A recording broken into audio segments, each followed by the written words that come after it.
Uh, Good afternoon to those of you who are listening from, watching us from Mauritius, and good morning to those who are watching and listening from the United Kingdom or the Northern Hemisphere, I suppose.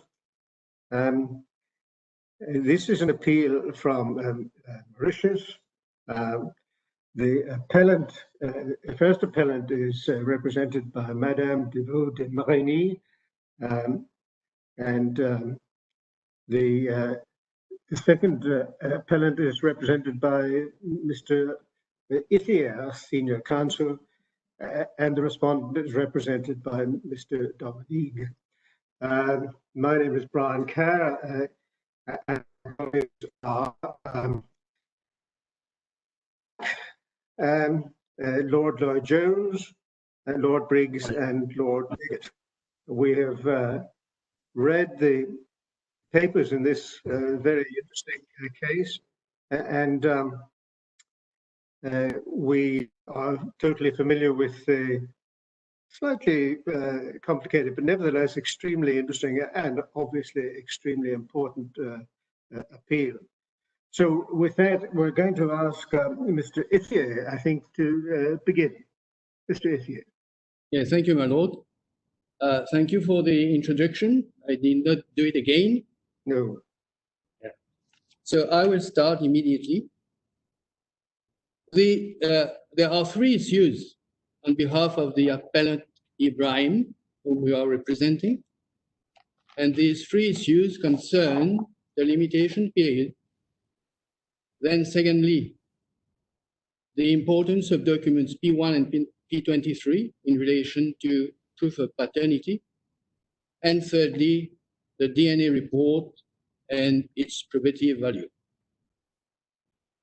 We have set out the relevant parts of Article 340 of the Mauritian Civil Code, which governs this case, as well as the limitation period. There's no need for me to read it. It is at page 1321 and 1322, including an unofficial translation in English. And before I deal with the first issue, I would like to make a few remarks about Article 340. It was introduced in our law by the passing of Act 37 of 1980,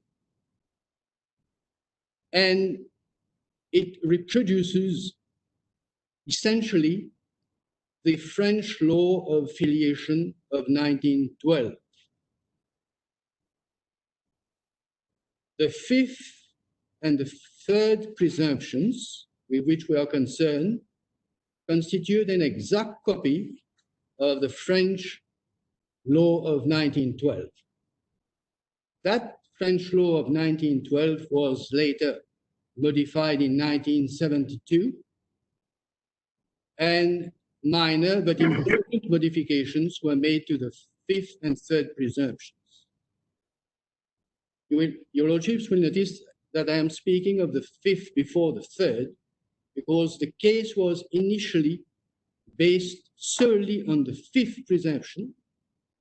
But as it turns out, at the end of the day, the respondent relied also on the third presumption, and the court delivered judgment on both presumptions.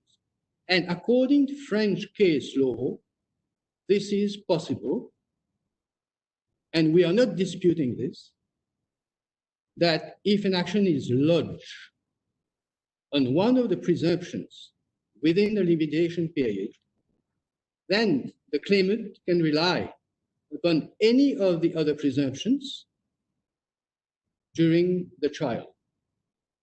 Yes. Yes, but of course, if the action has not been lodged within the limitation period, the claimant will not be able to rely on any other ground afterwards. Yes. Yes. Now, I would like also to point out that words and phrases in the Civil Code should be given their normal meaning, because the Civil Code is, after all, a statute. Well, it was first promulgated in in France by the imperial regime in 1804 and extended to Mauritius on the 21st of April 1808 by a decree of Captain General Decamps, then governor of Ile-de-France, as Mauritius was then known. So it is a statute, and the more so that Article 340 has been enacted by Parliament in 1980. Now I come to the limitation period. Article 340 provides that during the minority of the child, the action should be lodged within 2 years after delivery, or else in the last two presumptions, that is presumption number 4 and 5, the action can be lodged within 2 years of the cessation of the participation in the support and education of the child. The courts below held that the action had been lodged within the appropriate time limit, and in doing so, they effectively held that until his death, the late Pierre Alicant had been providing for the needs of the child. He died in December 1999. Case was lodged in April 2001. And this is where we join issue with that finding. I shall refer briefly to the evidence. The evidence comes from the respondent's mother, Mrs. Gita Bandhu, and from the respondent herself. Mrs. Gita Bandhu, the respondent's mother, has resided, and this is a finding of the court, we are not contesting this factual finding, has resided with the late Pierre Alicant from 1990 to 1996. In 1996, she left him and went to reside at her own mother's place, which is situated at about 25 miles from where the late Pierre Alicant resided. As from 1996, according to her own testimony, she took full responsibility for the respondent, and she provided for all the respondent's expenses. She did not receive any financial aid from the late Pierre Alicant. However, the respondent has testified that she went as from May 1996 until his death, she went to the late Pierre Alicant's house during most weekends and school holidays, and he occasionally, and especially during the Muslim religious feast, he bestowed upon her some pecuniary gifts of very small amounts. She also referred to school materials which were bought for her during those 4 years. On this basis, the courts below found that the participation of the late Pierre Alicant in the support and maintenance and education of the child had been established. But for the reasons which I am going to give, we submit that this is a wrong finding in law. I will deal with the concept of support and education separately. So we are dealing with the fifth presumption, where it is said that paternity outside wedlock may be declared in cases where the alleged father has participated in the support and maintenance and education of the child. As far as maintenance is concerned, one would expect a father to nourish his child, to furnish his child with nourishment, food, clothing, and accommodation, And if he cannot do so directly, he should provide the financial means to the mother so that she can do so.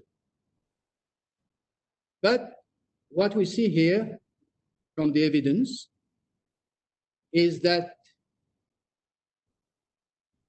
the respondent received pecuniary gifts of about 500 rupees to 3,000 rupees on the occasion of the feast, and this is 10 to 60 pounds.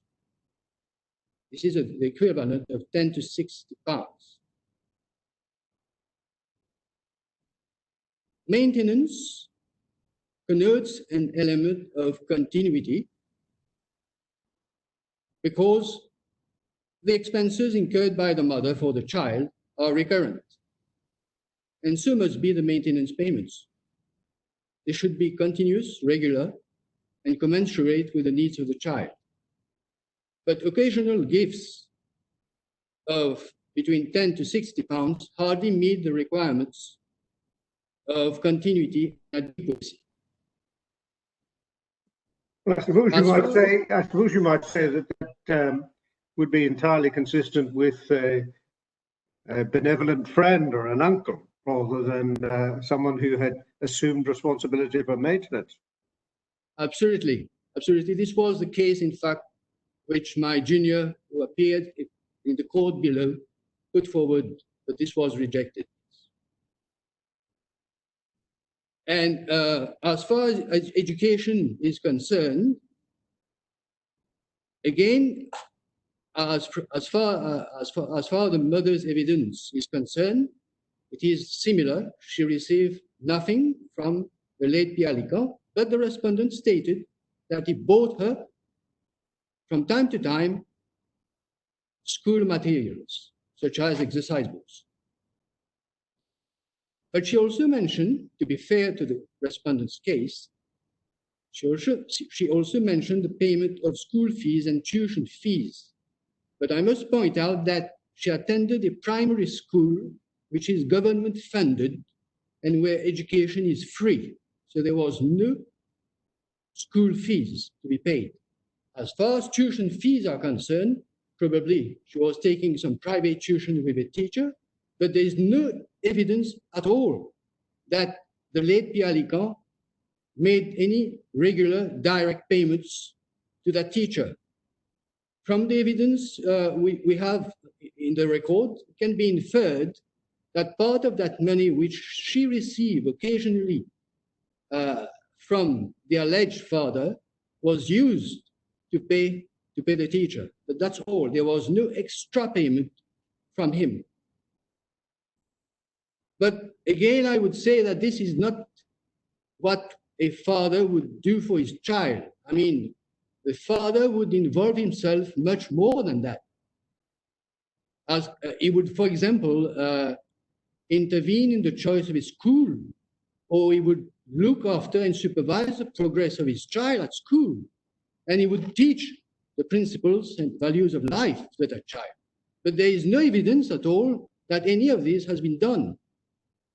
The respondent attended his house, and she only related that she received a few gifts, and he celebrated her ninth birthday at his place. And they went out, but that's all. There's nothing else as far as education is concerned.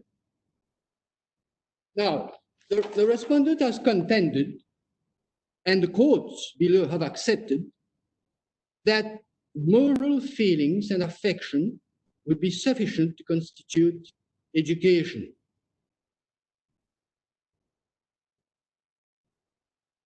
There is a decision of the French Cour de Cassation which holds otherwise, and I have referred to it. It is at page 1793 and 1794. It is a decision of the 24th of November 1987, where the French Cour de Cassation held that the alleged father, who had sent a postal card in which he expressed some interest in the school progress of the child was not sufficient to amount to participation in the education of the child. The French judges held that there should be an effective act of participation.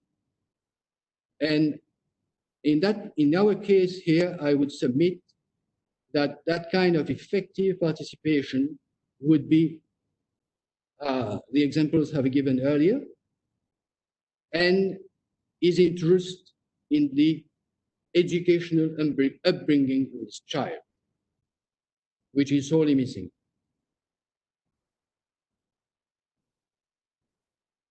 So we submit that on the whole of the evidence, there was no concrete evidence of support or education on the part of the late Pierre Licon, and that in fact the learned judge at first instance allowed herself to be unduly swayed by the cohabitation which existed as from 90 to 96, to which she referred abundantly.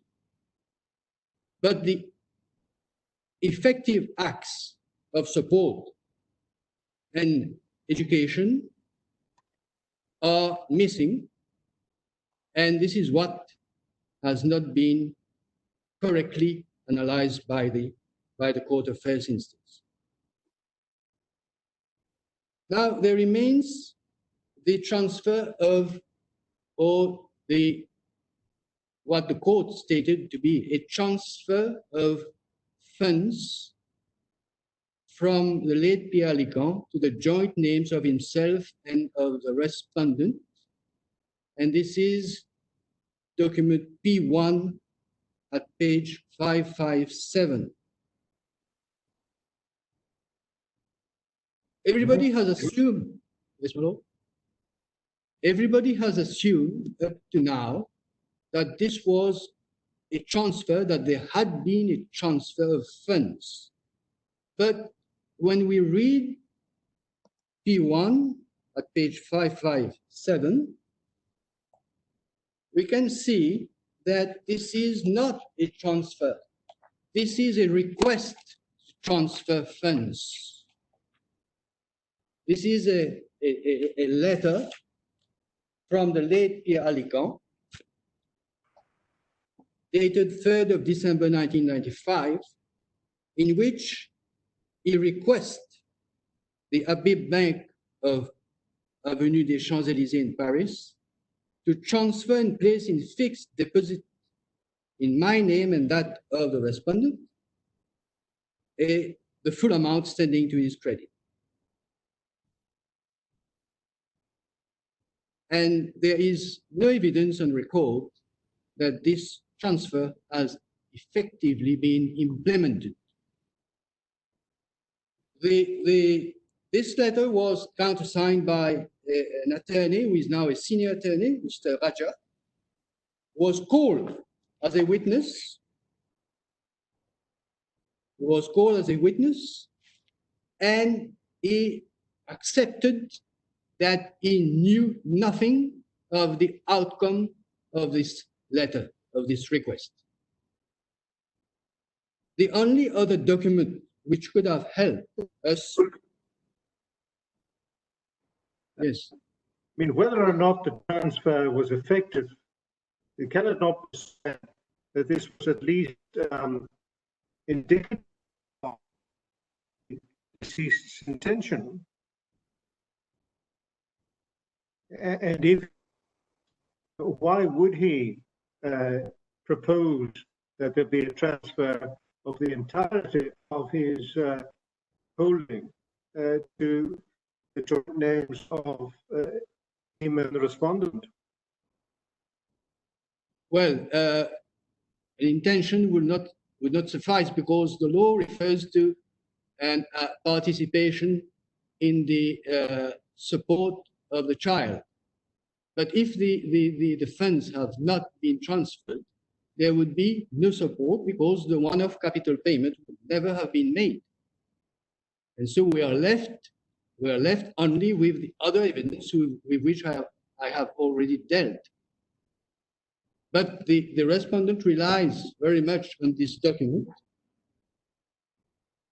I'm sorry. Yes, Lord Leggett, I'd like to ask. Yes. Lord Leggett.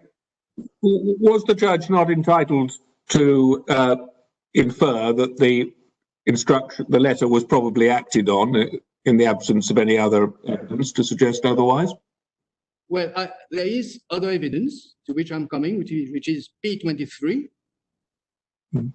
which is P23 at page 602.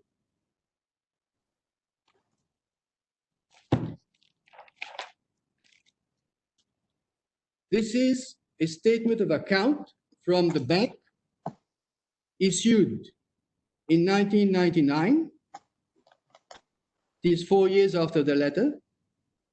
And we can see that this is addressed solely to Mr. Pierre Alicant on the top left-hand side. Mr. A.R. Pierre Alicant, Majestic Cinema, Paul Louis Ilmos. Well, if the transfer had been made in the joint names, the bank would have indicated this in the statement of account. So this is the evidence we have, and there is no other evidence. Yes. Mr. Ethier, is there a suggestion somewhere that the transfer was intended to be used for payment for her higher education? Yes, this is what she said, indeed. She said so in the course of her testimony.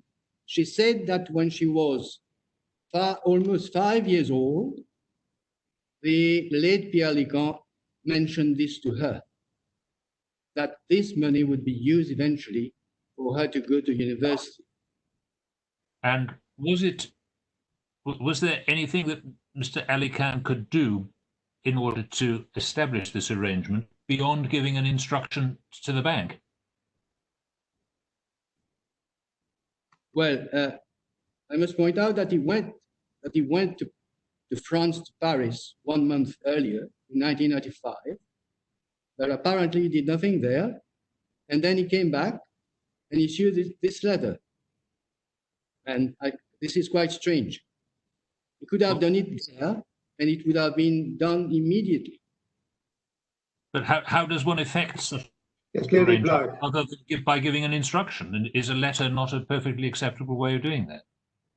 Yes, I agree it is. But then there is no evidence in the form of a fixed deposit certificate in the joint names that this had been done. And when we read the relevant statement of account, which has been produced by the respondent herself, her name doesn't appear in it 4 years later. So we have no evidence. But it's not surprising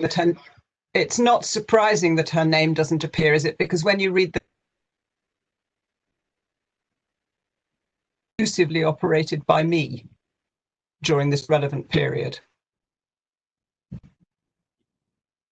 I would expect a transfer in the joint names of two persons to be evidenced by documentary evidence, and the names to be on all the letters sent to the person, in fact, to Mr. Pierre Alicant. He could be the sole person to operate it, but the account is held in the names of two persons. Thank you.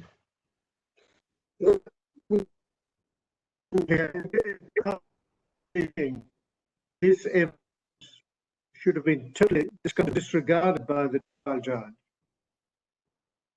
Yes, this is my first submission with regard to that particular document, that it doesn't evidence any act of participation because there is no proof that it was implemented, that the transfer was implemented. And if it has not been implemented, there's no participation in the education. That is my point, my first point.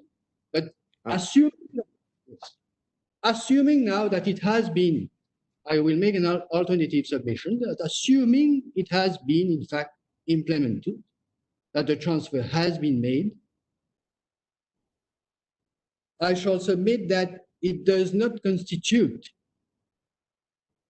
participation in the education within the meaning ascribed to it by Article 340 of our Civil Code.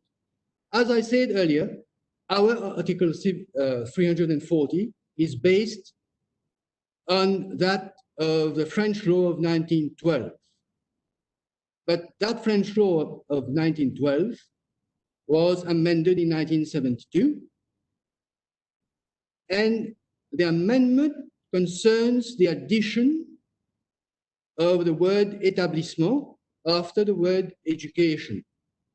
So as from 1972, in France, there is proof of participation in support, education, and settlement of the child. But we are still with the old law of 1912, and in our law, the word settlement does not appear. And in the Récit d'Alleuse, droit civil, which I have referred to, which is to be found at the last pages of the record, 2141 and 2142. This is Récit d'Alleuse by Alex Whale and François Terré. They make the point that the fifth presumption was amended to add the word settlement so that the notion of participation to the child's settlement would include the payment of a capital sum once and for all, whereas participation to support and education only imply rather a continuous payment. And therefore, this addition of the word établissement, which does not exist in the law, in the Civil Code of Mauritius, would exclude a capital one-off payment as an act of participation in the education of a child. It would be accepted in France since 1972, but since we are following the old law of 1912, it would not apply to Mauritius. So as a result, we are submitting the payment of... I'm sorry, just to... Yes. You said that a capital sum expressed of the education of the child would not, notwithstanding that it's to be anticipated that there would be drawings on the capital sum from time to time during the child's further education. Is that the position? Yes, yes, ma'am. This is what I'm saying. Mr. Etier, Yes. could it be that the amendment to the provision applicable in France was intended to clarify an ambiguity in the earlier version? There was certainly an ambiguity. I do agree with your lordship on that point. But the fact that the legislator intervened in 1972 to add the word établissement would mean that in 1912 there was no intention to cover that situation. Is that right? If it may be that there was a general intention which was not entirely clear, and that the amendment was made in order to clarify the position. Wouldn't necessarily follow, therefore, that because the corresponding amendment has not been made in Mauritius, that it doesn't extend to a single capital payment. Well, that will... it seems that that would go against the analysis made by the learned authors of which I've cited just now. Yes. Because they said that l'intérêt de cette adjonction consiste en ce que la notion de participation à l'établissement s'étend au cas où le père prétendu s'est borné à remettre un capital une fois pour toutes, alors que la participation à l'entretien et à l'éducation impliquait plutôt un traitement continu. So this is what they say. They say that whereas education and support, yes, I'm sorry. In footnote 4, though, it says that there was previously a controversy and that this change has now closed the controversy. Absolutely. In other words, that is my Lord's point, that it was disputed before what the effect of the text was. Yes, I did agree with Lord Jones that there was an ambiguity, that there was controversy, that there were two schools of thought, and the legislature in France in 1972 put an end to it. There's no doubt about that. But I'm submitting that this is one of the lines upon which this case could be fought. Yes, but the point is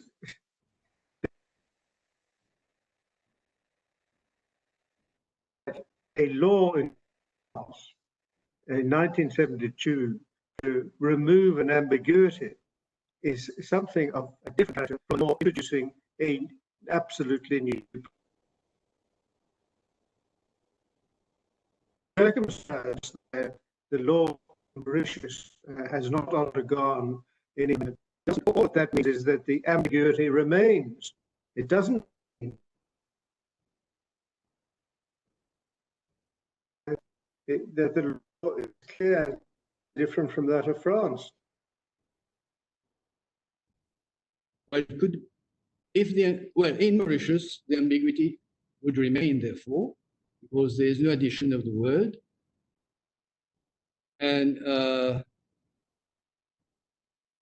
but it can be therefore interpreted as one way or the other. Yes, but if a court in Mauritius confronts two interpretations as to which to apply, then the circumstance that the ambiguity has been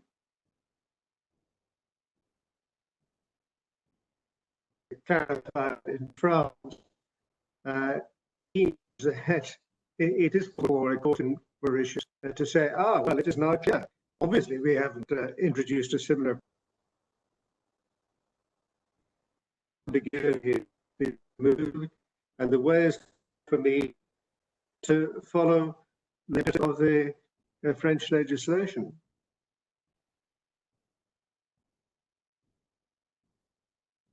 Yes, my lord, I do agree, I understand your point, and I do agree that this is possible.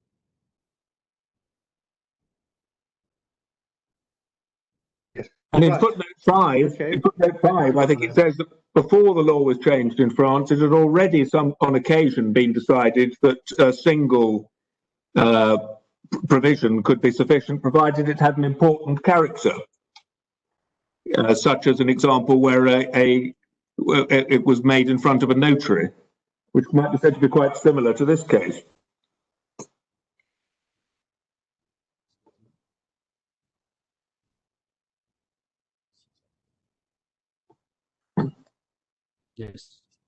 Yes, my lord, yes. This was not made before a notary. No, but it was witnessed by a lawyer, I think, wasn't it? Yes, that is solicitor. Yes. Mm. Right, well, let's move on then, Mr. Ithier. So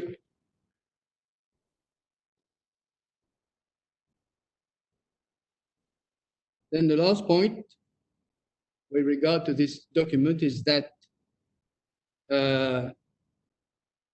it was made, if ever it was made, in 1995, but the case was lodged in 2001. True it is that it was handed over to the child, respondent, in December 1999, just before his death. Well, the question is whether the effective date is December 1995 or December 1999 when it was remitted to the child. I submit that the test is whether it could be revoked or not. Now, if it has been transferred in the name of the late Pierre Licquant and of the respondent jointly, and even though it can be operated, this doesn't mean that it can be revoked by him alone. If it could not revoke it alone, then this means that the transfer was effective in 1995 when it was made. Now, he couldn't have revoked it alone if he were the legal guardian of the respondent, which he was not. He would have needed the consent of the legal guardian of the respondent to revoke that transfer. So the transfer was complete in December 1995 because he couldn't revoke it alone. And that is my point. But on one view, he could, for example, have he was giving himself exclusive operation of the account. He could have withdrawn funds from it during his lifetime. On one view, it's his death that makes the transaction complete when he is no longer a joint account holder.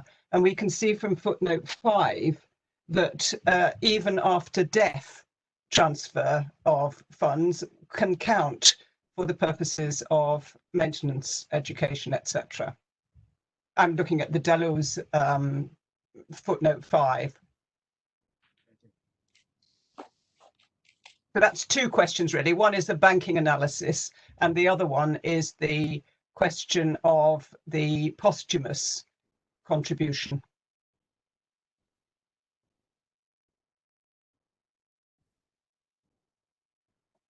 Yeah, I do understand. I do understand your point, my lady. But my point is that if the transfer was complete in 1995 when it was made, then the case would have been lodged outside the limitation period, because it should have been lodged within 2 years of the transfer being completed by the late Pierre Licquant.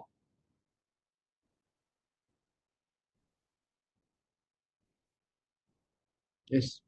I wonder if that's the right analysis. The 2-year time period to bring a claim, as I understand the relevant provision in Article 340, runs not from the last act of education, but from its cessation.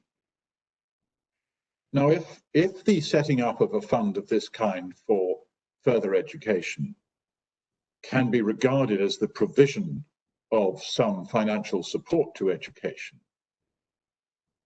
why is the fact that nothing is, by the nature of things, done with the money, if it's for her university teaching, after the deposit is set up in joint names, enough to amount to a cessation?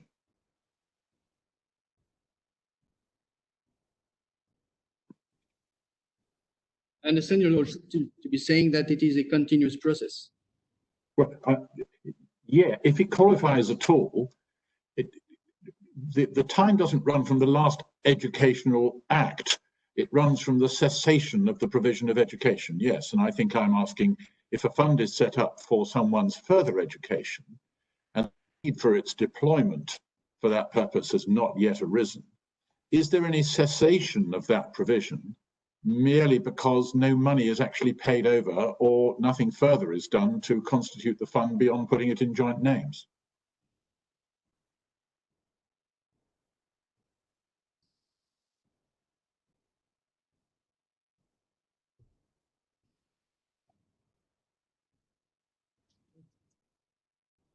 Well,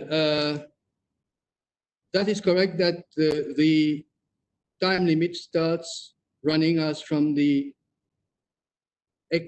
cessation of the participation in the education of the child by the father. And so when he made transfer, let us say he made a transfer in 1995, that would be the date that once the operation is done, that would be the date that there is no longer any further procedure to be completed for the gift to be complete. Yes. Mr. Ethier, as far as the completion of the gift is concerned, is there any evidence that Nusrat or her mother were aware of this arrangement before the date in 1999 when a copy of the letter was given to her? Well, the respondent stated that when she was almost 5 years old, the late Pierre Licquant informed her about it. This is what she said in court. Was that a general a statement that she would, that he would make provision for her education? Well, a higher education? Yes, she said so. Not a reference to this specific arrangement with the bank.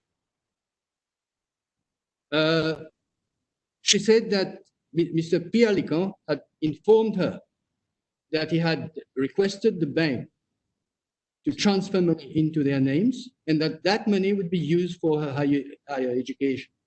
Right. That was in 1995. That's it. Thank you. I've done with the first issue. Now I deal with the second one, and we have to come back to P1 and P23, but this in relation to the third presumption, which refer to cases in which there is a letter or document in writing from the father which results in an unequivocal admission of paternity. But before we look at P1, I must say that again, there has been a change in France in 1972 with regard to the third presumption, and it has been made less rigid.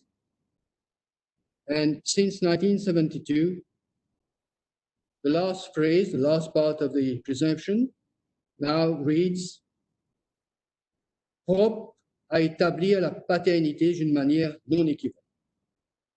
So the words desquels il résulte un aveu non équivoque de paternité have now been replaced in France with the words propre à établir la paternité d'une manière non équivoque. In other words, likely to establish the paternity in an unequivocal manner. So most probably, in 1972, the purpose of the amendment in France was to ease the claimant's burden of proof, but I must point out that this has not been done in Mauritius, and we still have to prove un aveu non équivoque de paternité. The respondent contends that P1 contains such an admission of paternity. When we read P1, we can see that there is no acknowledgement by the father of his paternity with regard to the respondent. There is no such acknowledgement. But the respondent next contends that it is implied in the words also called Nusrat Pierre Licquant. This is the second paragraph of P1, where a name is given, Miss Nusrat Begum Abdool, then followed by the words also called Nusrat Pierre Licquant, and the respondent says that this is an unequivocal admission of paternity. Well, we strongly disagree with this contention and with the finding of the court on that point. Because, as stated in Dalleur's Verbofiliation, note 87, which was part of the judgment of the Supreme Court at first instance, at page 551, an instance of such an implicit admission is given. And the example which is given is that of a father referring to the child as being notre petite, our little child. So here again, there is an implied admission of paternity. But in our case, there is no such admission because the fact of describing the respondent as Begum Abdool, also called Nusrat Pi Ali Khan, is not devoid of ambiguity, inasmuch as it could be his niece, and not his daughter. And as far as P23 is concerned, which is the statement of account we have seen a few minutes ago, well, as I said earlier, it is addressed only to the late Pi Ali Khan, and the name of the respondent is not to be found therein. So that P23 does not assist the respondent in relation to this particular issue. So that is the point with regard to the second issue. And I must point out that if the action in relation to the fifth presumption is not allowed, has not been brought within the limitation period, then this claim with regard to the third presumption will also fall. And finally, the DNA report. Now, the starting point for the DNA report is the motion made by Respondent's Counsel on the 16th of February 2011 to resort to a DNA test by virtue of Section 8 of the DNA Identification Act 2009, which came into force on the 25th of February 2010. The purpose, he said to the court, was to ascertain if the plaintiff and the first defendant are related. The plaintiff and the first defendant are now the respondent and the appellant Ibrahim, respectively. This is to be found at page 165. The record next shows that the appellant's counsel, who is my junior today, Mr. Saminaden, concurred with the motion. Both the respondent and Mr. Pierbucks, the legal representative of the appellant, agreed with the motion. And the court granted the order accordingly.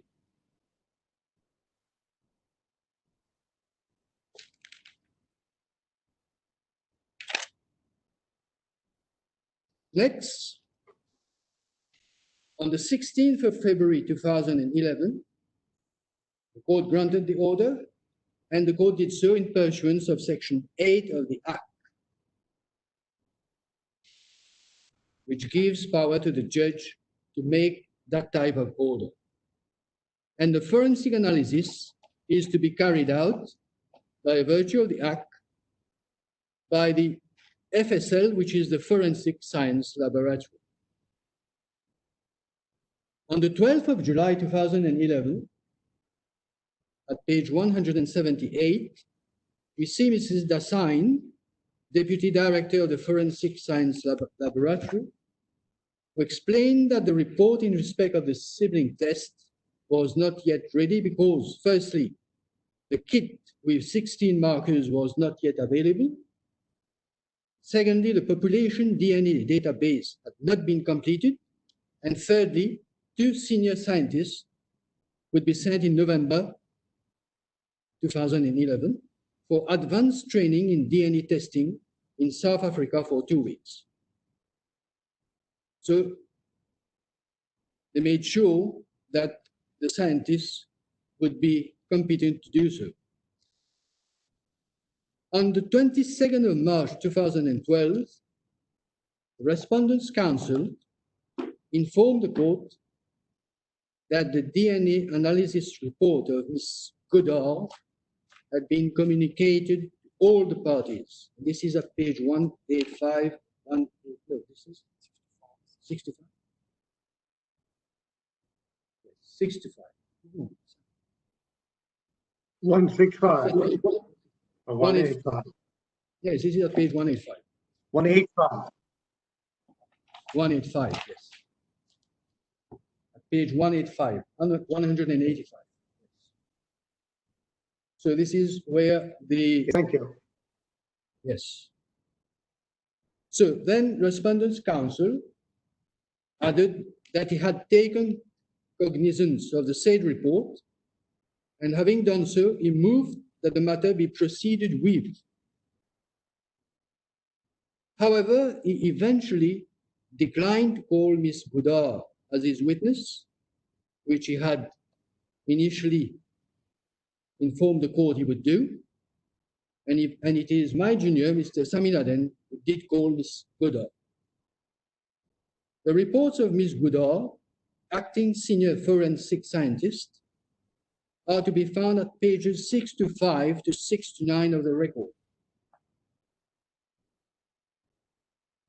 And according to me, the most relevant part concerns the sibling analysis and finding at paragraph C. At paragraph C of the conclusion interpretation at page 6 to 7.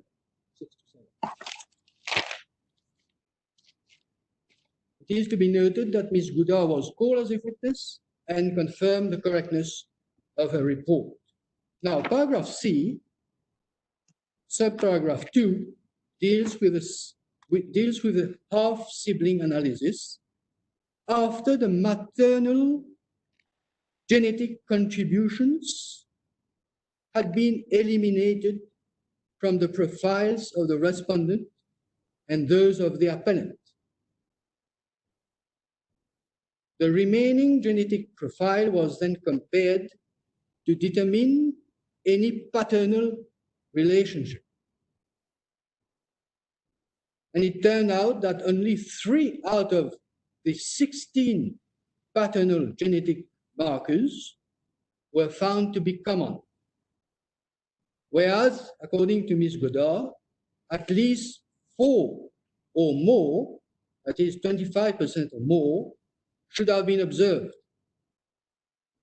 And the conclusion which Ms. Godard drew from this analysis is to be found at the bottom of page 6 to 7. And she stated that the likelihood of the said parties being related, that is, having the same father, was 0.0038. In other words, as she said herself in answer to questions from the court, the chance of their being related was very remote. Can we just pause for one moment? He's back. We've lost Lord Kerr, but he's back again. Thank you. Thank you. I was too concentrated. I didn't see that. All right. So page 473. That's where I am. Everything that's going on. Okay, thank you. So at page 473, Ms. Godard said herself, she stated that their chance of being related was very remote. And indeed, it is very remote since the genetic markers were much below the required level. Now, in spite of this testimony, in spite of the DNA report being produced to the court, and the purpose was to shorten matters, in spite of all this, the trial judge did not address this issue when she dealt with the ultimate prayer of paternity.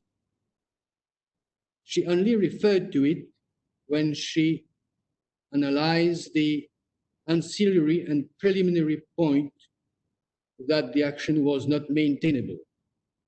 But having done so, she did not deal with it as she should have when she analyzed the evidence in favor or against the paternity issue. But she was fully aware of the DNA report. She was fully aware of the reasons for it. She was fully aware of the reasons underlying its need.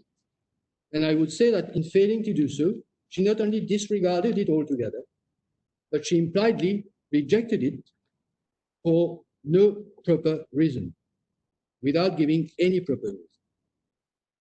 But the Court of Civil Appeal dealt with it and rejected it on the basis that sibling tests are not conclusive. But it is submitted that a DNA test is never 100% conclusive, even when the when the control sample has been obtained from the father. That is not a reason to reject such a report unless it contains weaknesses or flaws in either its procedure or in its analysis. But this has not been proved to be so. In fact, it was not challenged. The reports of Ms. Godard were never challenged in their correctness. And as stated by the board in the matter of the baronetcy of Pringle of Stitchhill, 2016 UKPC 16, at paragraph 35, DNA evidence has become available to establish or undermine claims of paternity to a high degree of probability. Such evidence, if admissible, can readily rebut evidential presumptions. I must point out that the presumptions set out in Article 340 are rebuttable presumptions. The opening sentence of the article says that paternity out of wedlock may be declared and not shall be declared. So they are rebuttable, and the DNA report has amply rebutted it. We have seen that all the genetic contributions of the mother have been eliminated, and the test was in relation to those of the relevant parties, in relation to paternal relationship only. In the past, there was no such evidence, no such scientific evidence. The court had to resort to presumptions, which are based on testimony from witnesses and from the parties. But today, those presumptions can be rebutted, and they must yield to scientific knowledge. And this scientific knowledge was available and should have been relied upon unless it was faulty. But the judge did not address the issue, and she did not take into consideration reliable and relevant evidence.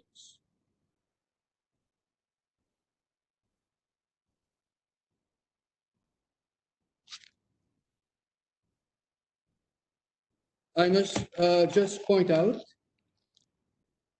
that in the statement of case of the respondent, there has been a reference to the addendum of Ms. Godard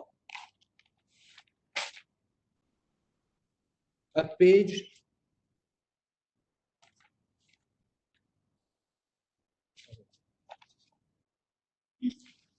1347.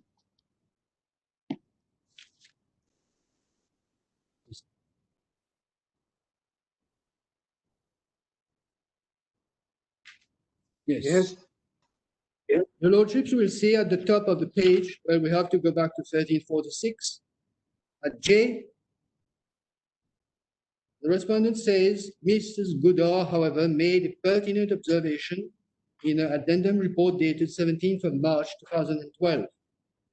if there is other evidence, that is documents, testimony, that is nearly satisfactory in establishing the relationship, then even a small favorable, and nothing is written there, may be enough to make the case convincing.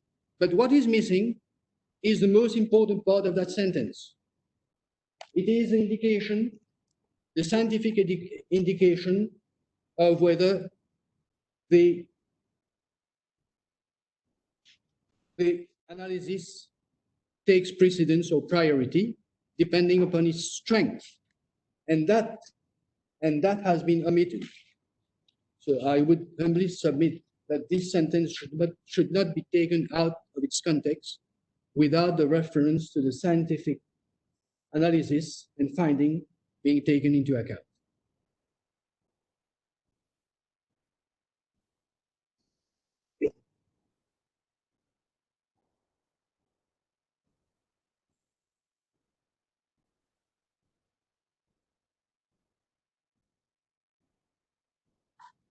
My Lord, I have concluded my address to the board, but I just want to add that whatever I've said is a challenge not to the factual findings of the courts below, but to the legal inferences drawn from those findings. And therefore, the rule laid down in Davy and Roy would not apply as contended by the respondent in his statement of case. That is all, my lords. Indeed, Mr. Ithie. That's very helpful indeed. Why don't we take the break now rather earlier than we might have done, and then we'll hear from Madame again at, shall we say, 11:40. Thank you. Madame, the floor is yours. At least the screen is yours. Yes, my lord. Thank you very much. Thank you. My lords, I would like, if I may, to start with two small housekeeping matters. First one is that in my written case, I drew the attention of the board to the fact that a typo had crept up, unfortunately, in round 5. The word legitimate should have, in fact, read natural. I would move to have permission to correct this lapsus. Thank you. The second point is that I wish to draw the attention of the board that a letter dated 10th of July 2020, addressed to the board by our agent in respect of an incongruity which found its way in the précis. The précis is to be found at MS 1258. The request on our part was to pray that the words save and except for counsel appearing for FAD, which were in fact added by the respondent to the précis, ought to be underlined so as to reflect the fact that this is not agreed. Do your lordships have had sight? We had the précis, but to be pivotal in the outcome of this case. Very well, my lord. Yes. So if that's the case, let me launch onto what I need to say in respect to the submissions on behalf of FAD, the appellant in the first case. So my learned friend, Mr. Ithie, senior counsel, has touched upon the question of the DNA evidence in the context of his third ground of appeal. His contention is that the learned judge was wrong to hold that the conclusions contained in the DNA report had less probative value than the testimony of the respondent and that of the witnesses. He has also, in his oral submissions, impugned the failure of the courts below to consider the scientific evidence before them. This failure is the focal point of the appeal brought on behalf of FAD. The issues raised under ground 6 of our grounds of appeal are, on the other hand, let me say it from the outset, subsidiary.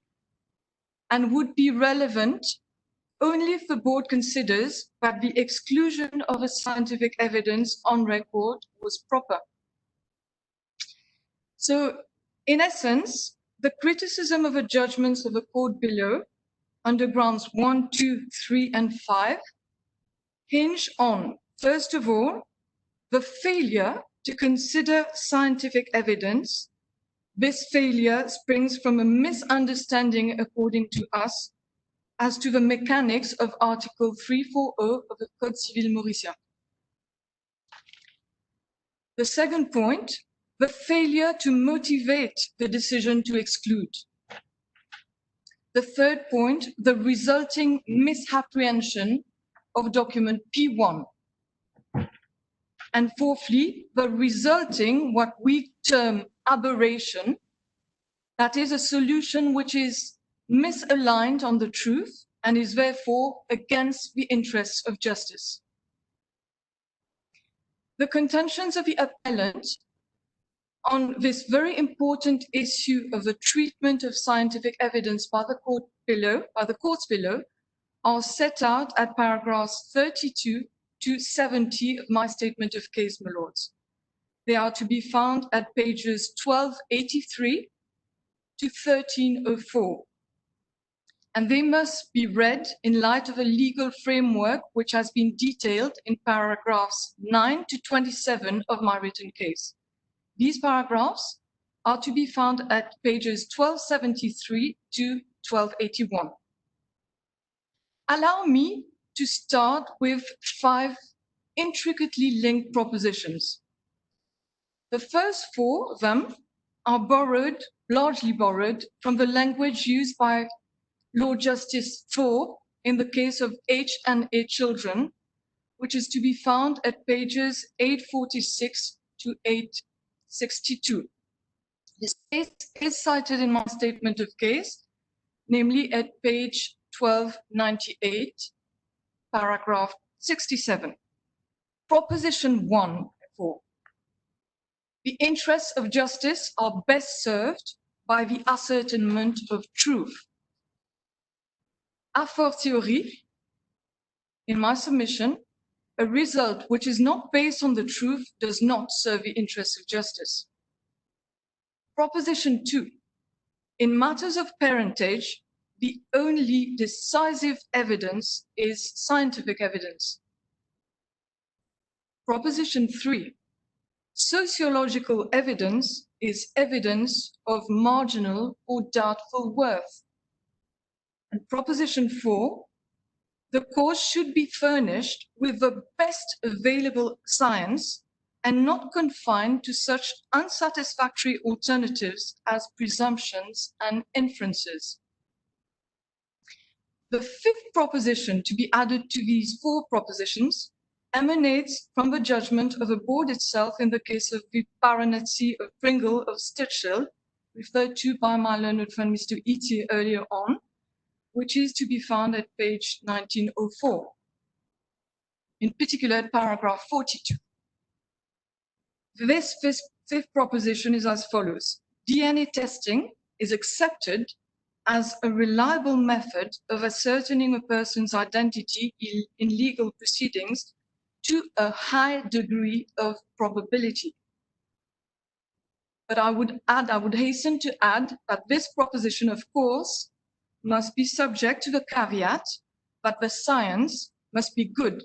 It must be neither procedurally or professionally deficient.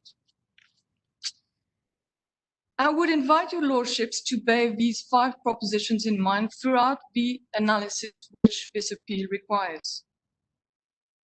So, in summary, in essence, the contention on behalf of FAD is that the inferior court's treatment of the scientific evidence was flawed. And it was flawed, we say, because it results from a misapplication of Article 340. The Court of First Instance considered that it was in order to confine the DNA report and testimony of Ms. Godard to the preliminary question of fin de non-recevoir. Your lordships will see In the judgment at page 542, the judge at first instance states, the findings of Ms. Goudard have no bearing on the issue of non-recevabilité. The Court of Civil Appeal, for its part, erroneously believed, we say, that the scientific evidence had been considered to determine paternity, but then discarded by the judge. You will remind yourselves, my lords, that the said evidence was uncontroverted.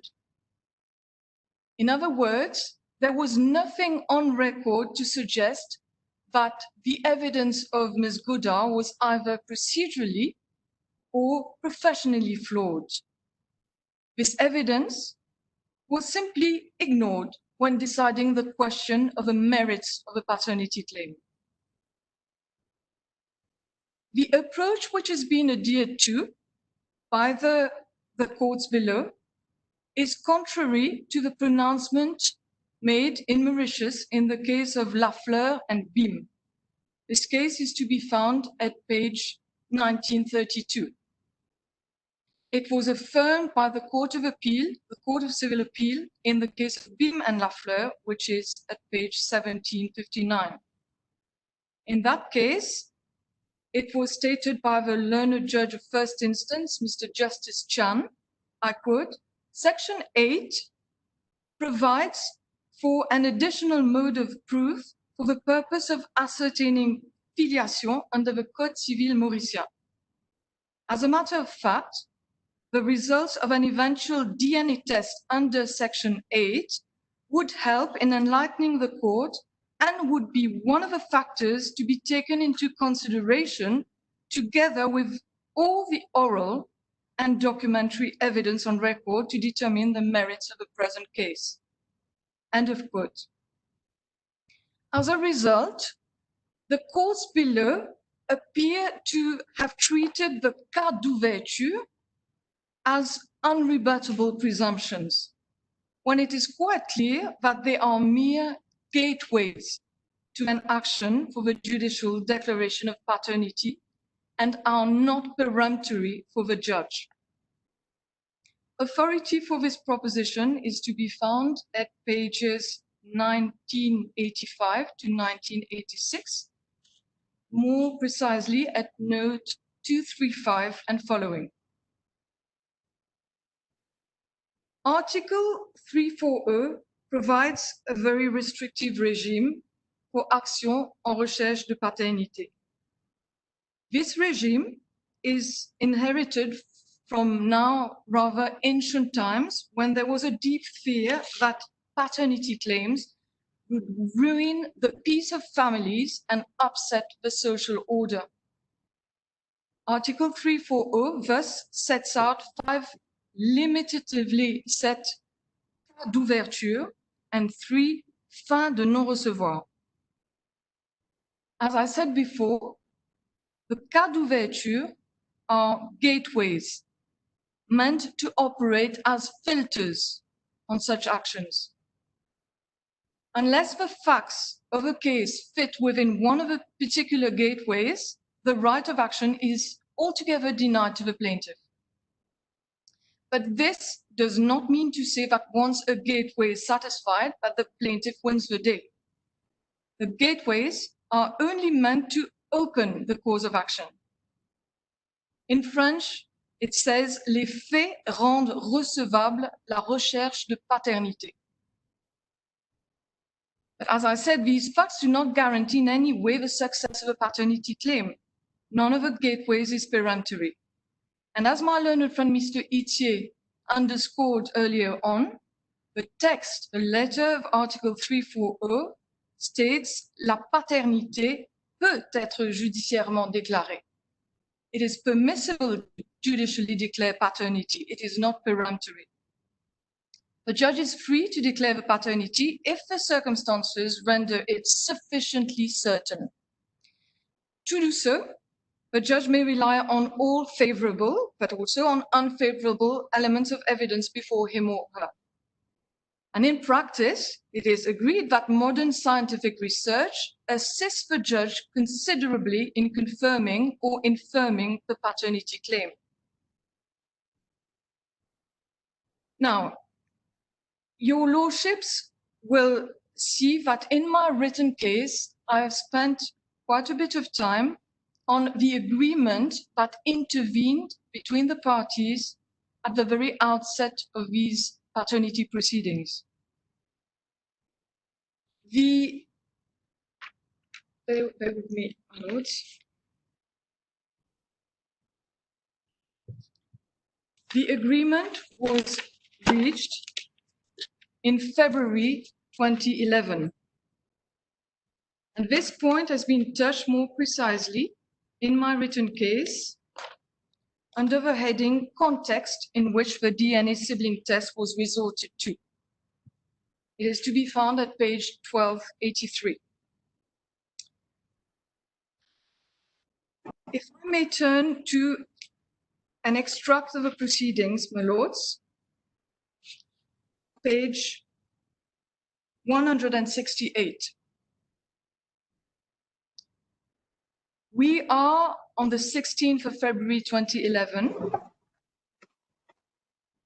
and the court is interacting with Mr. Domingue, senior counsel, who informs the court towards line 26. That's it. I'm reading from the proceedings, my lords. Yes. So in this particular case, I appear for the plaintiff instructed by Mr. L. Gajada.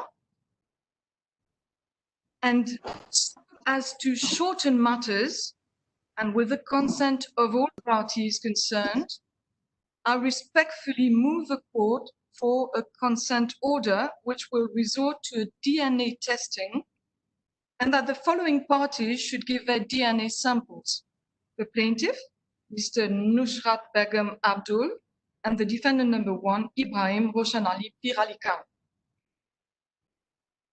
There are further exchanges, and Mr. Domingue goes on at the penultimate line of this page 168. The court says it's by virtue of section 8, and Mr. Domingue answers in section 8, so as to ascertain whether plaintiff number 2 and defendant number 1, court says plaintiff number 2, there's only one plaintiff. Mr. Domingue says, sorry, whether the plaintiff and the defendant number 1 are related. That is, whether they are half brothers, half sisters, whether they are related.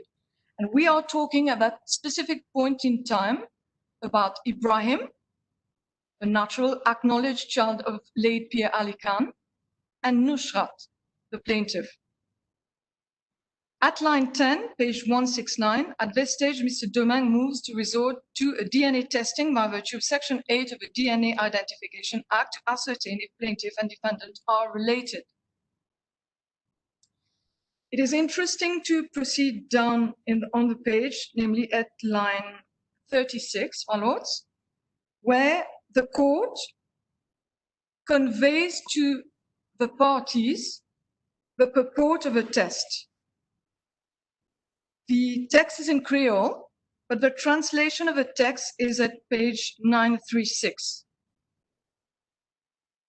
In essence, the court explains to Mrs. Pierbucks, who is the tutrice of Ibrahim, who, as you will recall, is dumb and mute, and deaf, pardon me. And the court explains that the idea is to conduct a DNA test to ascertain whether Nusrat and Ibrahim have a link of parentage, whether they're related. And she seeks approval from all parties concerned, and everyone accepts. So, in essence, we say that the agreement was about two things. There was an agreement that, first of all, Ibrahim was the biological son of a putative father. Yes, my lord.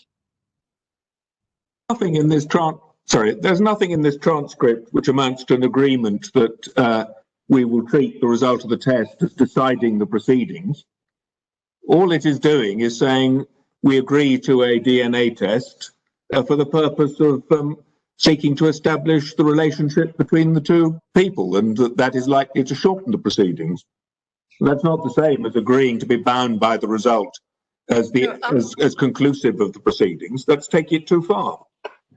Absolutely, my lord, and this is not my proposition at all. I was about to say that I saw in the proceedings that counsel appearing for FAD at first instance and before the Court of Civil Appeal went so far as to say that the judge was bound by the agreement, etc. I do not subscribe to this view. I say, and I humbly submit, that a judge is always free to exclude evidence if there are good reasons to do so.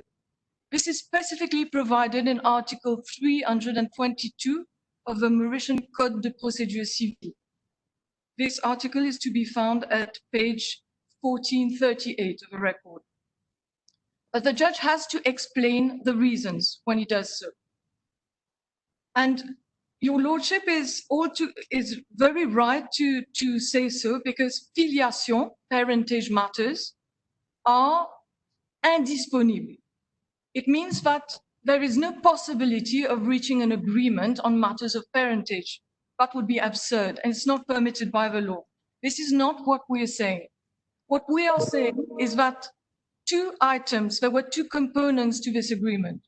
One, that Ibrahim was the biological son of the putative father. This was borne out by document P21. And nobody actually challenged this fact, at least not at the beginning. And the second component of the agreement was that... Can you refer us to P21, please? Yes, my lord. So P21 is at page 595 of the record, and it is a document whereby it is an affidavit sworn by Mrs. Gita Bandhu, the mother of Nusrat. It is dated March 2001. And in the said affidavit, at paragraph 16, page 595, your lordships will see that she avers the following. The said Abdullah Hossan Ali Khan, Pierre Ali Khan, my daughter's father, died on 23rd of December 1999 and left as sole apparent heirs and parties entitled to apprehend his estate in succession. First, a natural acknowledged child named Ibrahim Hossan Ali Pierre Ali Khan, also called Ibrahim Hossan Ali Pierre Ali Khan, born on 13th of July 74. Secondly, an adopted son named Muhammad Fat Abdool, born on 3rd of September 88. This is the part I wanted to refer to. But do you say, do you say that this constitutes an agreement between the parties?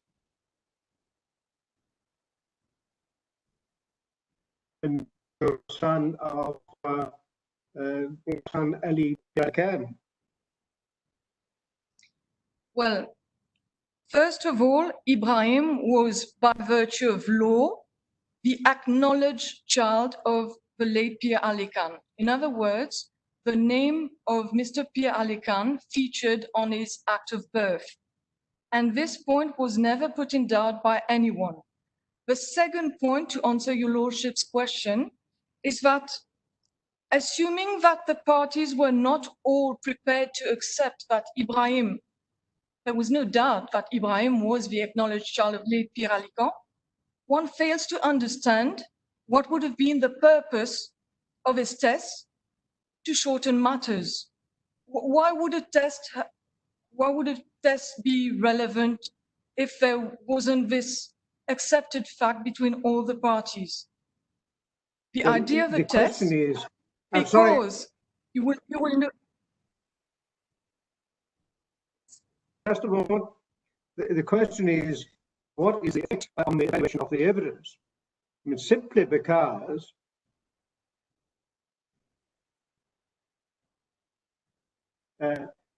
Ibrahim was the acknowledged son of deceased. If the DNA test doesn't establish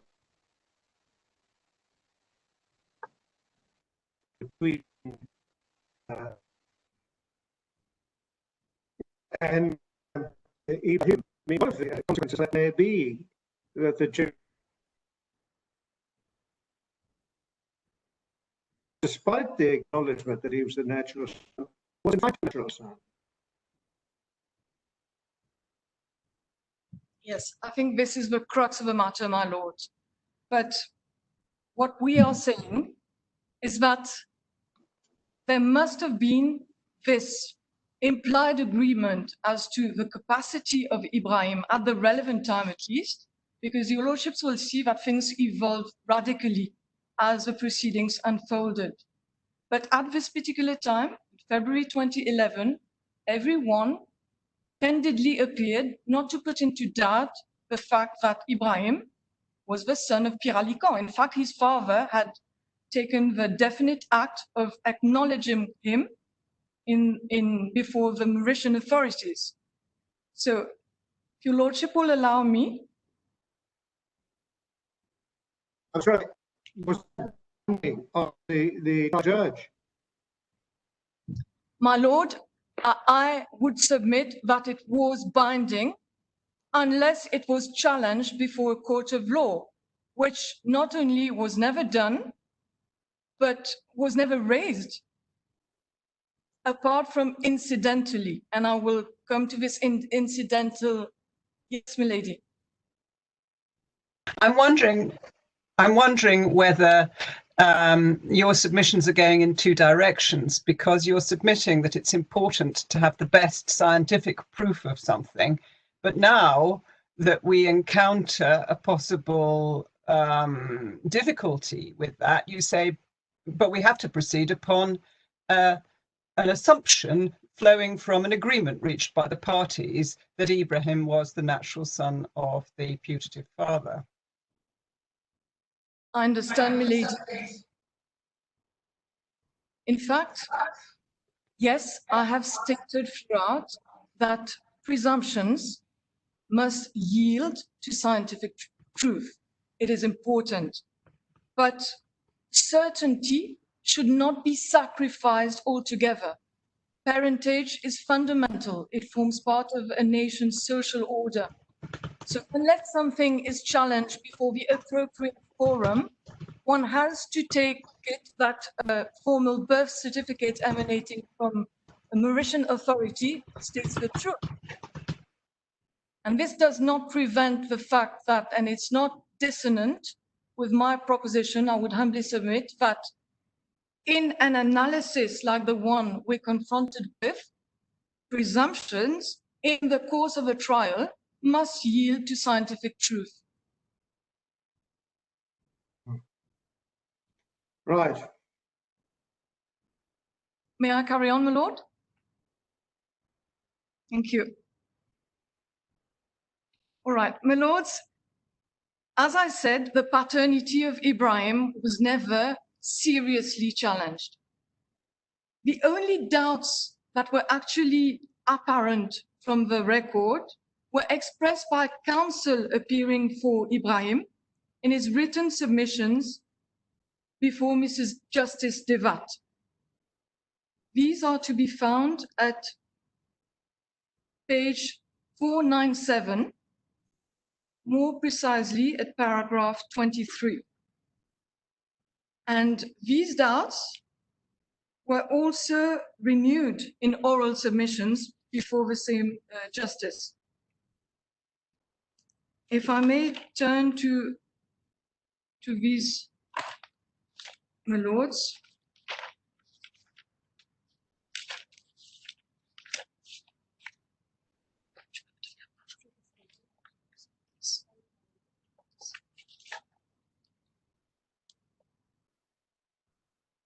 Yes, my lords, please bear with me.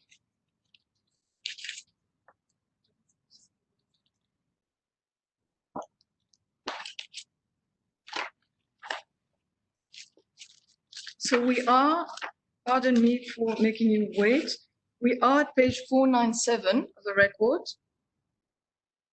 It is the written submissions of Mr. Antoine Demain, Senior Counsel, appearing for Nushrat. And at paragraph, at line 22, I'm reading from the text, the evidence of Ms. Godard is to be assessed in the light of a cross-examination of a forensics scientist.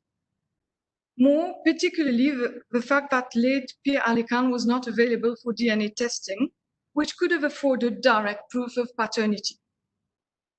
It is also significant that A, there is no scientific evidence that the late Pierre Alekan was in fact and in truth the biological father of the first defendant, and B, only one of the two defendants, namely the first defendant, agreed to the DNA tested, whereas the second defendant declined to do so. Now, my lords, the second defendant before the court of first instance is Fad. Fad, you will recall, is the adopted son. Yeah. And Fad was never, it is not borne out from the record that Fad ever refused to submit to the DNA test. He was simply not part of this venture. It would make no sense, just like it would make no sense to conduct a test at all if Ibrahim wasn't accepted as being the son. There was no point to involve Fad in this exercise. So what we say in essence, again, is that what happened in this matter, in this court case, is, we humbly submit, peculiarly unattractive in the sense that there was a litigant agreeing to a course of action, continuing to participate in the course of action, and then, on finding that the result was adverse to him, alleging that the very test resorted to was wholly unreliable or to be discarded and ignored. We say that the learned judge, we humbly submit, that she was free to reject the scientific evidence if she held that, for example, the science was flawed. The lady from the forensic science laboratory did not know what she was talking about, that it was deficient in any other way. But then, as I said in my written case, she was under duty to give reasons, and she didn't do so at any point.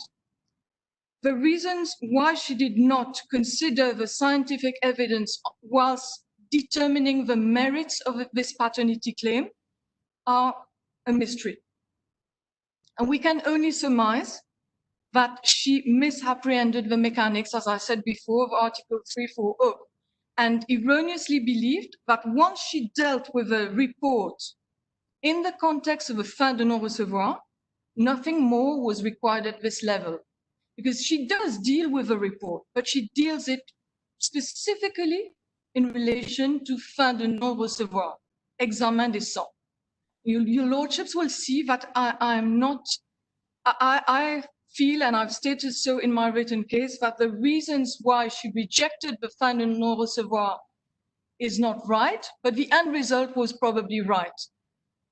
And in fact, she gives reasons why she doesn't deal, why she considers that it's got no role whatsoever to play in relation to the fin de non-recevoir. The learned judge says she invokes three reasons. She says that it is the first test ever conducted in Mauritius. She says that the test is based on very complex statistical calculations. And she says that it is not as conclusive as a paternity test. All these reasons, my lords, they already existed on the 16th of February 2011. DNA is always based on complex statistical calculation, but does not make DNA tests unreliable. Parentage, a paternity test, is of course the best possible alternative in a matter of parentage. But this was not raised. We don't have any sort of express comment as to why a paternity test was not even considered. But as I said, we don't challenge this. Paternity test is the best possible test. And the fact that it was the first test the first sibling test done in Mauritius does not automatically make it worth nothing. This is our humble submission to this court. Even if your lordships are minded to consider that the reasons that she gave to actually exclude the scientific evidence, if these reasons amount to reasons for discarding the test on the merits of a paternity claim, then these reasons, they can't stand. They're flawed. No reasonable judge could have reached this conclusion. And I say so because the end result yields a complete heretical situation where we have Ibrahim. Until now, he's still the natural son of Mr. Pierre Ali Khan. And if these judgments of the lower courts are allowed to stand, we will have Nusrat, his half-sister, who's declared to be the sister, when in fact we know that they have very, very remote chances of being in any way related. This is the heresy, and this is what led me in my written case to actually draw the attention of your lordships to the fact that the name of the day in matters of parentage is the truth. The truth. The truth of reaching the right decision. In such important matters as parentage, we cannot just push the scientific report aside and act on certain acts of endearment that Mr. Pierre Ali Khan admittedly shown to this young lady. These are not sufficient in the context of a scientific evidence available. Had there been no scientific evidence, probably that the presumption would have triumphed. But we have this test. Why is it just ignored? This is not proper, and this is the crux of our case. Now, I have gone into quite a bit of detail in my written case, my lords, and I do not wish to burden you any further on this critical aspect. I've tried to be exhaustive, and unless there is specific question on this matter of DNA treatment, then I propose to move quickly to my second point. Yes, ma'am. As you come to a natural break, I just wanted to check that Lord Kerr, we can now see that Lord Kerr can hear us, so that's fine. That's all it was. Thank you. Good. So, yes, my lords,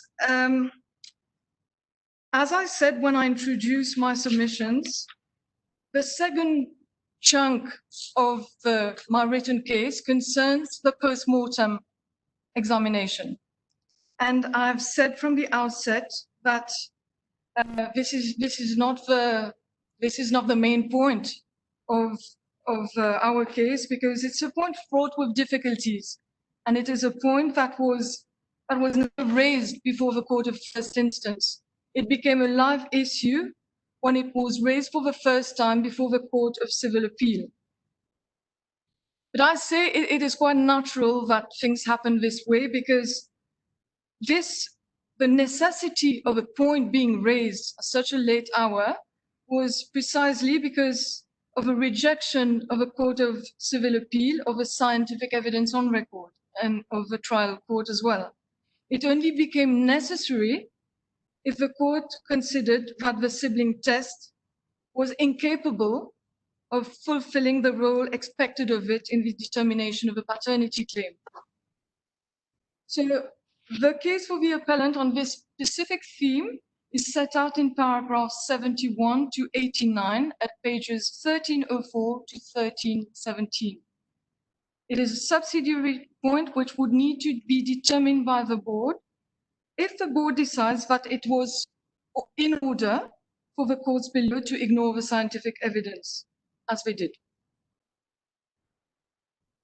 In a gist, my humble submission to your lordships is that the jurisdiction exists either under Section 8 of the DNA Identification Act or under the inherent jurisdiction of the Supreme Court of Mauritius to order a post-mortem paternity test. Whether such an order is to be made in the precise circumstances of a case is, of course, a matter of discretion. And the board, it is conceded, does not have the necessary evidence before it to decide whether such a draconian measure would be warranted or possible at all, given the time of death. I would therefore, on this specific aspect, simply respectfully invite the board to hold that the blanket exclusion of post-mortem tests in parentage claims, as we see it in the judgment of the Court of Civil Appeal in one single paragraph, is unnecessarily restrictive and is not a true statement of Mauritian law as it currently stands. Now, should the board decline to hold that it is more likely than not that Nusrat is not the natural daughter of late Pir Ali Khan, then I would respectfully invite your lordships to remit the case to the trial court so that the necessary inquiry may be made as to whether a post-mortem DNA test or additional inquiry should be ordered to determine the matter of parentage of Nusrat conclusively. Because quite apart, I pause here to observe that quite apart from ordering the first scientific report, like the trial judge did under Section 8 in February 2011, the judge has the power, when she is not satisfied of the outcome of one specific scientific test, to order another one. This is provided for in Article 3.2.2 of the Code de Procédure Civile, my lords. Therefore, coming back to the real issue in dispute, we have a test. Everyone agreed to the test. When the outcome emerged, the paternity of Pir Ali Khan in respect of Ibrahim was put in doubt, questioned. Now, at that point, it was open to the judge. We are in a matter of public order, ordre public. We're dealing with parentage. It's not a simple road traffic accident. It would have been open to the judge if she was not really satisfied about the tenor of the test result to order another one, as opposed to just allowing presumptions and questionable sociological evidence to determine such an important matter. She didn't do so. So if we are now in a position where your lordships feel that there is insufficient evidence to actually accede to our request, that in fact, the record clearly shows that Nusrat cannot be the daughter of Pir Ali Khan, then I would respectfully invite your lordships in this exceptional matter to consider remitting the matter to the lower court, trial court, with directions that further investigations be concluded so as to ascertain the question once and for all in a satisfactory fashion, which respects the truth and is aligned with scientific progress. So, yes, my lord. Does Mr. Pir Ali Khan have surviving brothers or sisters who could, in principle, be tested to see whether they're connected with either Ibrahim or the plaintiff? My lord, this is a very pertinent question, but I'm afraid I cannot answer decisively because I'm not aware, but it's certainly an avenue that could be explored if I'm given some time. Thank you. Now, my lords, as I said, because it's a subsidiary issue, I wouldn't want to spend a lot of time on this. I believe that I've tried to address the points that are relevant to the question of the post-mortem issue in my written case. I would just, if I may, wish to deal with the question of concurrent findings of fact, which my learned friend appearing for the respondent has spent quite a bit of time on in his written case. So Mr. Domingue contends in his case that this appeal cannot be entertained because it is in essence an attack on concurrent findings of fact made by the lower courts. He says there are 4 critical findings made by the courts below. Only 3 of them are in fact material for the purposes of FAD's appeal. The first point is the rejection of a DNA evidence. Second one is the finding that document P1 constitutes an aveu non équivoque de paternité. And the third point is the finding that Nusrat is the natural daughter of Pierre Alican. I'm of course familiar with the practice of the board as set out in Davy and Roy. Davy and Roy is at page 1807. It has been reiterated time and again. The principle is clear, but the application, at least in my own view, is quite complex. In that case, the appellant was at once faced with the concurrent judgments of 2 courts on a pure question of fact. But the board has since held that the rules extend to inferences drawn from primary findings of fact as well. This proposition is to be found in the case of Ganesh and National Transport Corporation, 2019 UKPC, page 17. I apologize, in fact, because this case does not form part of the bundle of authorities. And I will undertake to make it available after this hearing, if I may. So in this case, at paragraph 15, thank you, my lord. I quote from the paragraph 15, as Mr. Risso-Gill accepted, it is well established that there must be in general a violation of some principle of law or procedure such that if that proposition be corrected, the finding cannot stand. This is proposition from Davy and Roy. In the board's judgment, contrary to the submission of Mr. Risso-Gill, this proposition must apply to an assessment of primary facts and the drawing of inferences, such as finding as to whether a person has authority or was wrongly dismissed. It is also, from what I understand, the practice of a board to decline to review the evidence for a third time unless there are some very special circumstances which would justify the departure from the practice. The practice and the special circumstances, your lordships will of course be very familiar with it. They are set out in Davy and Roy at pages 1813 to 1814. In the present case, we are not seeking to challenge findings of pure facts. They were accepted, they were never seriously challenged. Rather, we are looking at impugning an error of law by the courts below, whilst construing and applying Article 340 of the Mauritian Civil Code. We say that the concurrent decisions of the court below result from an error of law. And this error is an unexplained failure to consider relevant admissible scientific evidence whilst dealing with the merits of a case. So, in short, the primary facts are not in dispute at all. And such was the case in the matter of Grey Walls and Kusing Ling, a case decided by the board in 2016. In that case, the board considered that the practice in Davy and Roy was not applicable. The case concerned an employment law issue. I quote from paragraph 14 of a judgment where Lord Hughes observed as follows.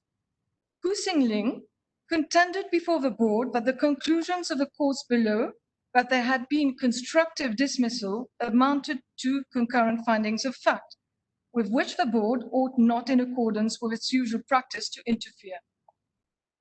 That is not, however, the right approach, says Lord Hughes. The primary facts were not significantly in dispute, Whether they amounted to constructive dismissal or not was a matter not of fact, but of the legal consequences of a fact. It is my respectful submissions to your lordships that the appeal hinges on a challenge of the legal consequences to be given to the facts, as opposed to a challenge to the facts themselves, just like in the case of Kusini. Therefore, the stringent rules in Davy and Roy should not apply. But in the case of Central Bank of Ecuador and Contico, at paragraph 8, there's a 2015 case of the Privy Council, Lord Mance stated, these principles, he stated so after reiterating all the principles that apply as far as the practice of the board is concerned when there are concurrent findings.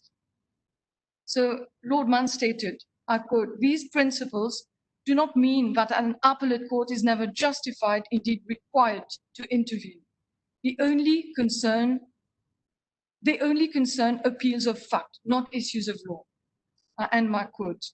Should the board, contrary to my submission, consider that the practice in Davy and Roy is applicable, then I will submit that this appeal comes within the special circumstances in proposition 4 of a said case, the case of Davy and Roy.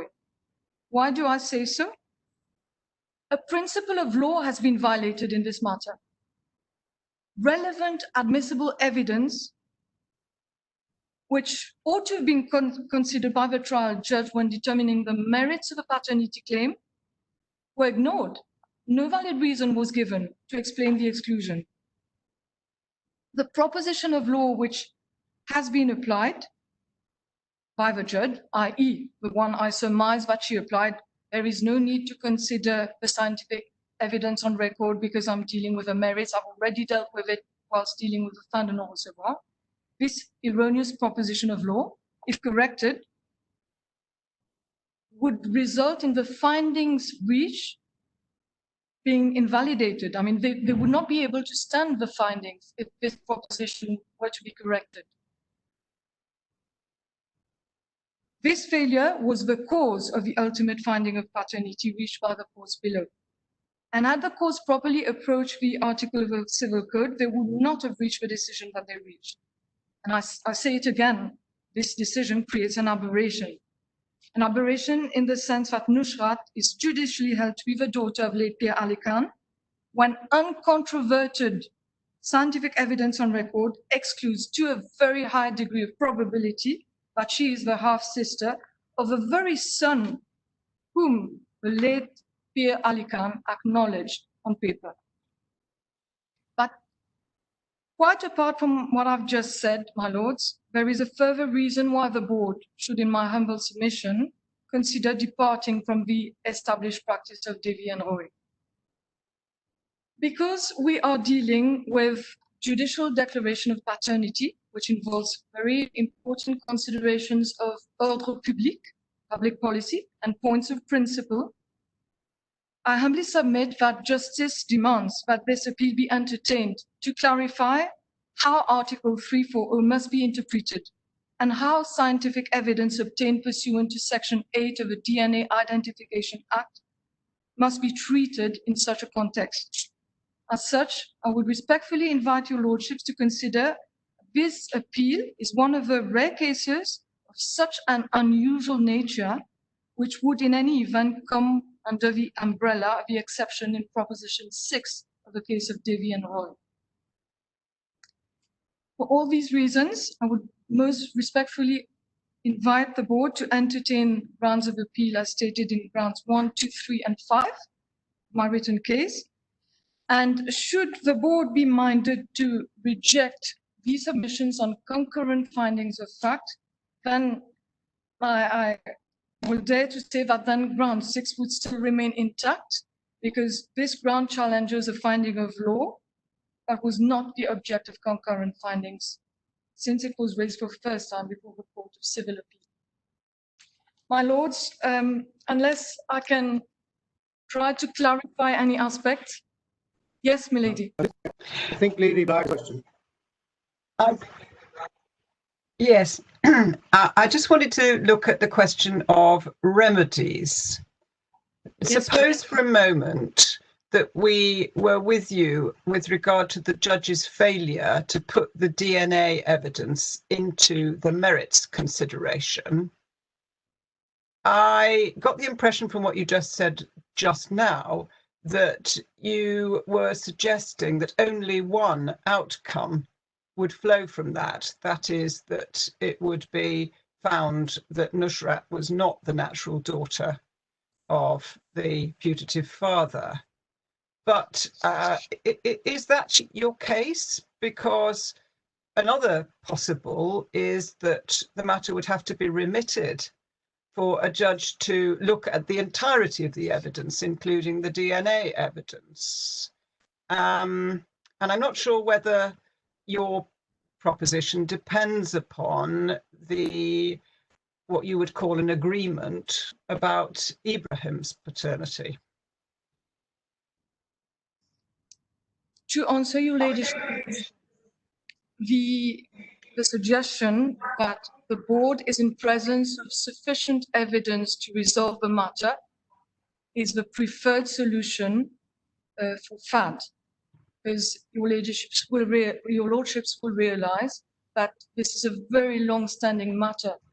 It started in 2001, we're now in 2020, and although I do appreciate that it is a very real possibility and perhaps a desirable possibility that the matter should be remitted for full and proper investigation, this will involve considerable delays which have to be borne in mind. This is why my preferred invitation, my preferred submission was to the effect that we have everything that we need before the board. The board is in a good position, as good as the trial judge, because there is no impugning of the findings of fact. So there would be no advantage of having a different judge to try and rehash the whole of the evidence. Now, coming back on the question of the case for Ibrahim and whether the agreement has any relevance, your ladyship will appreciate that I did state from the outset that I do not agree with what Mr. Sibati, appearing for Fad Pierre Ali Khan before the lower court, said, namely that because there was an agreement, that was the end of the matter, just like it would have been the case in a road traffic accident. We agree, it's done. I do not agree, I do not subscribe to this view. But having said so, the agreement is important because it sheds light on what happened during these proceedings, and it sheds light on what could have gone on in the judge's mind and what led her to actually disregard the scientific evidence in such an extraordinary fashion. We have a benefit of hindsight, and this is just why I drew the attention of your lordships. I do not wish to invite your lordships to give any sort of juridical consequence to the agreement, save for looking at things in perspective and appreciating, trying to understand why the learned trial judge reached the decision that she did. I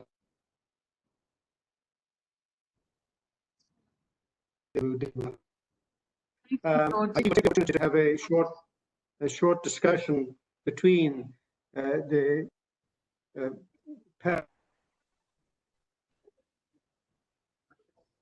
Zoom hearing at 2. Thank you very much. Your lords.